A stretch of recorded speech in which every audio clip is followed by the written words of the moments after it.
എണ്ണ ഒരു ഇതുപോലും ഒരു തുള്ളി പോലും അതിൽ നിന്ന് തുളുമ്പി പോകാൻ പാടില്ല. അതുപോലെ ഭൂമി ചുറ്റി ഭ്രമണം ചെയ്തിട്ട് എൻ്റെ അടുത്ത് തിരിച്ചു വരുമല്ലോ. നാരദർക്കുണ്ട് പോകാൻ വിഷമമില്ല, പുള്ളി പോകണ ആള്. പക്ഷെ എന്താ ഭഗവാൻ കൊടുത്തേക്കണ എണ്ണ അത് തലയില്. അപ്പൊ ഭഗവാൻ ഇത് നാരദർ എങ്ങനെയാ നടക്കുന്നത്? വേഗം പോകാൻ നിവൃത്തിയില്ല, ഒരു രക്ഷയില്ല. എണ്ണ പോകരുതെന്നാണ് ഇവിടുന്ന് ഇൻസ്ട്രക്ഷൻ കിട്ടിയേക്കുന്നത് ഭഗവാന്റെ.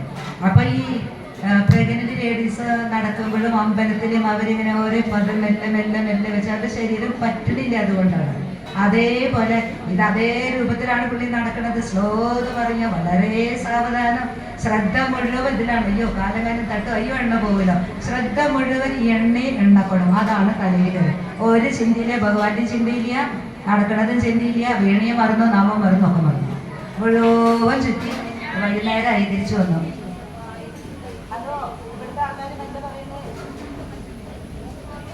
അപ്പോൾ ഇതെല്ലാം ചുറ്റിയിട്ട് തിരിച്ചു വന്നു. തിരിച്ചു വന്നിട്ട് പിന്നെ ഭഗവാന്റെ അടുത്ത് പറഞ്ഞു, ഭഗവാനെ അങ്ങ് പറഞ്ഞ ടാസ്ക് ഞാൻ ചെയ്തു കേട്ടോ, ആ ജോലി ഞാൻ ചെയ്തു കേട്ടോ, ഞാൻ ചുറ്റിയിട്ട് വന്നു, ഒരു തുള്ളി എണ്ണ പോയിട്ടില്ല എന്ന് പറയും. ഓ വളരെ സന്തോഷം, നീ നല്ല ആൾ തന്നെ.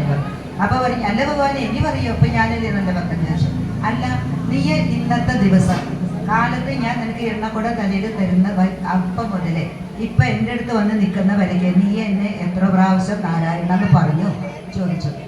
അയ്യോ ഭഗവാനെ, എന്റെ ശ്രദ്ധ മുഴുവൻ കുടത്തിന്റെ മുകളിലായിരുന്നേ. ഞാനെങ്ങനെയാ ഭഗവാനെ നാമം ചെല്ലണത്? നാരായണ പറയും, ഞാൻ എങ്ങനെ പറയും? അപ്പൊ എന്റെ ശ്രദ്ധ പോയി എണ്ണ പോയില്ലേ? അങ്ങനെ എന്നോട് പറഞ്ഞു വിട്ടത്. അത് കാരണം ഭഗവാനെ ഞാൻ ഒറ്റ പ്രാവശ്യം പോലും പറഞ്ഞിട്ടില്ല. അപ്പൊ പറഞ്ഞു, ആ കർഷകൻ അതിന്റെ ജോലി ചെയ്തിട്ട് കറക്റ്റായിട്ട് എല്ലാ കാര്യം, ആ ചാലി ഇങ്ങനെ പോണത് വളയെ തിരിയൊന്നില്ല, കറക്റ്റായിട്ട് പോയി അതേപോലെ പോയി എല്ലാ കർമ്മങ്ങളും ചെയ്തു. എന്നിട്ട് 3 പ്രാവശ്യം നാരായണ നാരായണ എന്ന് പറഞ്ഞോ? നീ ഇന്നത്തെ ദിവസം പറഞ്ഞോ? പറഞ്ഞില്ല. മനസ്സിലായി, തെറ്റ്, മഹാബദ്ധം തന്നെ ഞാൻ ചോദിച്ചേക്കണം. പറഞ്ഞു, നീയും ഭക്തൻ തന്നെ, പക്ഷെ ആ കർമ്മങ്ങൾ ചെയ്തുകൊണ്ട് തന്നെ ഭഗവാന്റെ നാമം ഉച്ചരിക്കുന്നയാള് ഭക്തന്മാരുടെ ഭക്തൻ. ആ ഭക്തന്മാരുടെ പാദസേവ ചെയ്യുന്ന നമ്മള് ഭക്തരുടെ ഭക്തൻ. അത് രാമായണ കഥയിലെ രാമന്റെ പാദസേവ ചെയ്യുന്ന ഹനുമാന്റെ പാദസേവ ചെയ്യുന്നവർ, അങ്ങനെ ഭക്തരുടെ. അത് ഏറ്റവും ലാസ്റ്റ് ഇങ്ങനെ കുറെ എത്ര ചെയ്യുന്നവരെ അതുപോലെ ഭഗവാന് കൂടുതൽ ഇഷ്ടം എന്നാണ് പറയുന്നത്. അപ്പോൾ കുറച്ചൊരു അഹങ്കാരം മനസ്സിലുണ്ടായിരുന്നു, അതൊന്ന് ശമിപ്പിക്കണം. അതായിരുന്നു ശരിക്കും അതിന്റെ അർത്ഥം വരുന്നത്.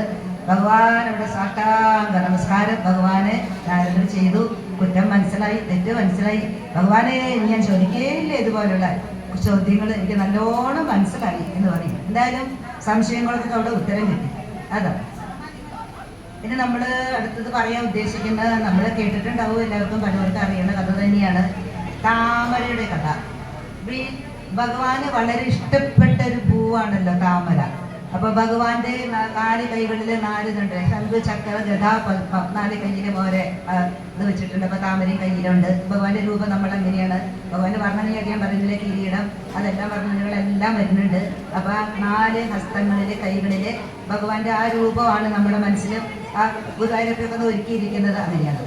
അപ്പോൾ ഈ ശ്രീഹരിയുടെ കയ്യില് എപ്പോഴും ഈ താമര ഉണ്ടാവും. ഒരു കയ്യിൽ ശംഖായി ഗദ ചക്രം ഇതൊക്കെ വെച്ചിരിക്കുന്ന സുദർശന ചക്രം, അത് ദുഷ്ടരെ നിഗ്രഹിക്കാനുള്ളതാണ്.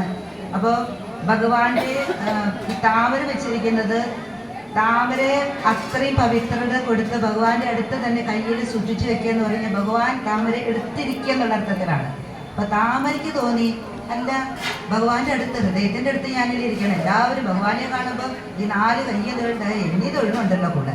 അപ്പൊ തോന്നി, തുളസി ഉണ്ടല്ലോ, തുളസി ഭഗവാന്റെ പാദത്തിലാണല്ലോ സമർപ്പിക്കുന്നത്. മാലയായിട്ട് നമ്മൾ കൊടുക്കുന്നുണ്ട്, പാദത്തിലാണ്. അപ്പൊ ഓർത്തു, അവിടുത്തെ കാലിന്റെ എവിടെയല്ലേ ഭഗവാന്റെ സ്ഥാനം കിട്ടിയത്? അതെന്താ കാൽപ്പാദത്തിന്റെ അവിടുത്തെ സ്ഥാനം? അപ്പൊ ഞാനല്ലേ ശ്രേഷ്ഠ എന്ന് കുറച്ചൊരു അഹങ്കാരം കൊണ്ട് വന്നു. എല്ലായിടത്തും ഈ അഹങ്കാരം ഞാനെന്ന ഭാവം വരുമ്പോഴാണ് ഈ പ്രശ്നങ്ങൾ വരുന്നത്. അപ്പൊ ഇത് താമര എന്താ വിചാരിച്ചത്?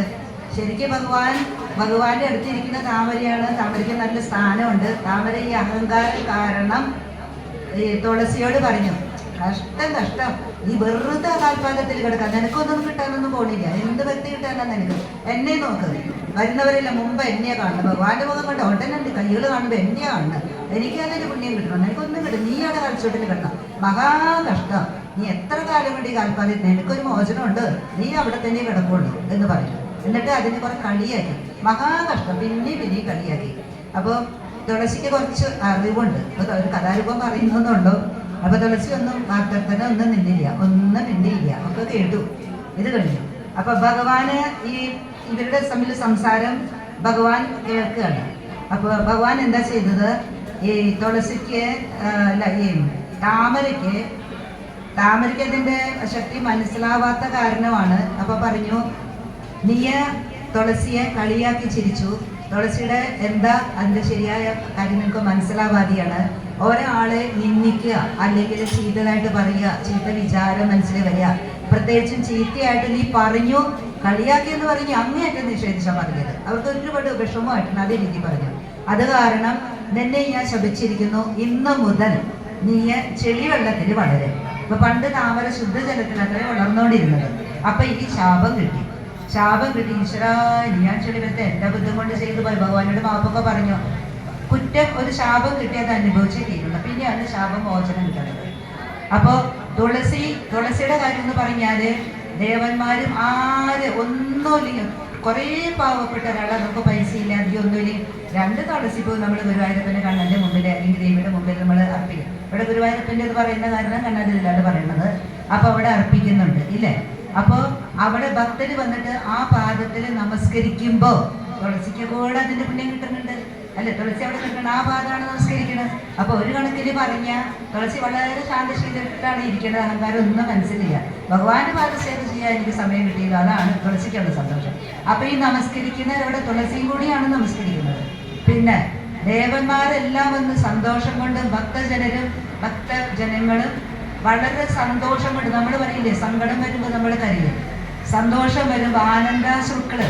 ഇപ്പൊ ചിലര് എന്തോ ഭഗവത് നിലനിങ്ങോട്ട് കേട്ടപ്പോൾ ഒരാൾ എന്തോ കാര്യം ഓർമ്മ വന്നു, ഞാൻ കരഞ്ഞു. നമ്മൾ ഭക്തിഭാവത്തിൽ പോകുമ്പോൾ നമുക്ക് സങ്കടം സന്തോഷം കൊണ്ടുള്ള കണ്ണുനീരാണത്. ആ കണ്ണുനീരും ഈ ഭഗവാന്റെ പാദത്തിലാണ് വീഴുന്നത് അല്ലേ. അപ്പൊ അത് തുളസിക്ക് കിട്ടുന്നുണ്ട്. അതൊന്നും ഒരു തുല്യെങ്കിലും തുളസിയുടെ ദേഹത്തിൽ വീണ് അത്ര വലിയ മഹാന്മാരുടെ